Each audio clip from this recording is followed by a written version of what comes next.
Hello friends, welcome to 5 star சாலப்பறைகள். இன்றைக்கி நம்ம என்ன குழம்பு வைக்க போகிறோம் அப்படின்னா முருங்கைக்காய் புளிக்குழம்பு, கார புளிக்குழம்பு. இப்போ முருங்கைக்காய் சீசன் இல்லைங்களா, அதனால் நம்ம எப்பயுமே ஆஸ் யூஷுவல் பருப்பில் போடுறதுக்கு பொரியல் பண்ணுறது, அதை விட இது ஒரு டேஸ்டியாக டிஃப்ரெண்ட்டாக இருக்கும் குழம்பு இருக்குன்னு வச்சிங்களேன். இப்போ பாருங்கள், நான் முருங்கைக்காய் ஒரு 3 முருங்கைக்காய் உங்களுக்கு தேவையான முருங்கைக்காய் கட் பண்ணி பொடி கட் பண்ணி வச்சுக்கிட்டுங்க. அதுக்கு அடுத்து சின்ன வெங்காயம், நிறைய வெங்காயம் 2 கட் பண்ணி வச்சுக்கோங்க. அடுத்து பூண்டு, இதையும் பொடியாக கட் பண்ணி வச்சுக்கோங்க. அடுத்து ஒரு 10 சின்ன வெங்காயம் முழுசாகவும், பழுத்த தக்காளி 2 தக்காளி அதையும் எடுத்து வச்சுக்கோங்க. இந்த முழுசான வெங்காயத்தையும் தக்காளியும் மிக்சியில் போட்டு நம்ம அரைச்சிட்டு அப்புறம் தாளிக்கணும்.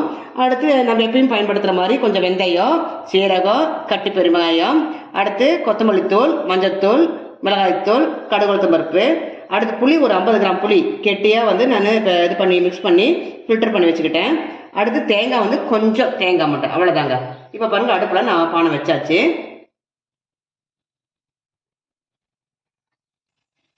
இப்போ பாருங்கள், சட்டியில் நல்லெண்ணெய் தாங்க சூப்பராக இருக்கும். அது நல்லெண்ணெய் ஒரு 50 கிராம் எண்ணெய் ஊற்றிட்டேன். இப்போல்லாம் கடுகு உளுத்தம் பருப்பு கொஞ்சமாக போட்டுக்கோங்க.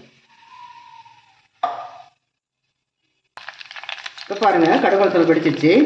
கொஞ்சம் வெந்தயம், சீரகம், கட்டி பெருங்காயம், இது 3ஐயும் போட்டுருங்க. அப்படியே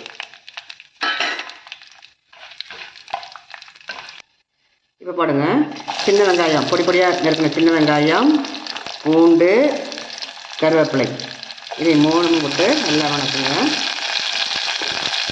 சட்டியில் பண்ணால் அவ்வளோ சூப்பர் டேஸ்ட்டாக இருக்குங்க இந்த புளிக்குழம்பு நம்மளுக்கு.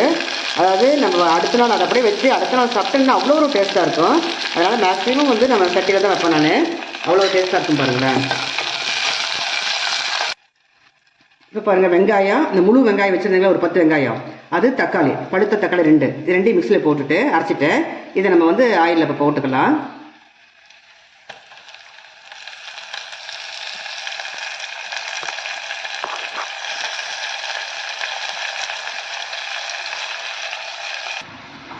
இப்போ பாருங்கள், தேவையான அளவு மஞ்சத்தூள். அதுக்கடுத்து காரம் கொஞ்சம் அதிகமாக வேணும்னா காரம் அதிகமாக சேர்த்துக்குங்க. நான் கொஞ்சம் காரம் கொஞ்சம் சுருக்குன்னு தான் போடுவேன், அதனால் காரம், மிளகாய்த்தூள். அதுக்கடுத்து கொத்தமல்லித்தூள். அதுக்கடுத்து தேவையான அளவு சால்ட்டு. கொஞ்சம் புளிக்குழம்புனா கொஞ்சம் சால்ட் இழுக்குன்னு வச்சுக்கலேன். இதை போட்டு நல்லா அப்படியே வணக்கிடுங்க. அப்படியே எண்ணெய் மேலே மிதக்கிற மாதிரி வரும். அது வரையும் நம்ம இதை வணக்கிட்டே இருக்கணும். அவ்வளோ சூப்பர் டேஸ்ட்டாக சுட சுட சாதம் போட்டு சாப்பிட்டோம்னா அவ்வளோ ஒரு டேஸ்ட்டாக இருக்குன்னு வச்சுங்களேன். அப்படியே எண்ணெய் மேலே மிதக்கிட்டு அப்படியே வரும். இப்போ பாருங்கள், முருங்கைக்காய் போட்டுட்டு ஒரு 2 நிமிஷம் வேகட்டும். அந்த எசன்ஸ் ஃபுல்லாக அந்த முருங்கைக்காயில் இறங்கணும். அப்போ தான் அவ்வளோ டேஸ்ட்டாக இருக்கும். இது அப்படியே நம்ம கரண்டை போட்டு அப்படியே மிக்ஸ் பண்ணாலும் சரி, இல்லை அப்படியே நம்ம குளிக்க விட்டுக்கலாம். சட்டி தானே, அப்படியே குளிக்க விட்டு அந்த எசன்ஸ் ஃபுல்லாக அதில் போகும்.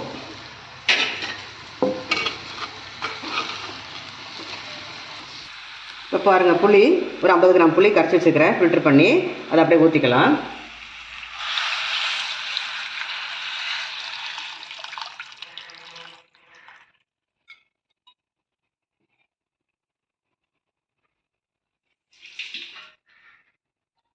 இப்போ பாருங்கள், தேவையான அளவு அந்த முருங்கைக்காய் முழுகிற அளவு தண்ணி ஊற்றிக்குங்க. இது மூடிட்டு ஒரு 10 நிமிஷம் வேகட்டுங்க. அந்த முருங்கைக்காய் வேகணும். 10 நிமிஷம் போட்டு மூடி வச்சுருங்க.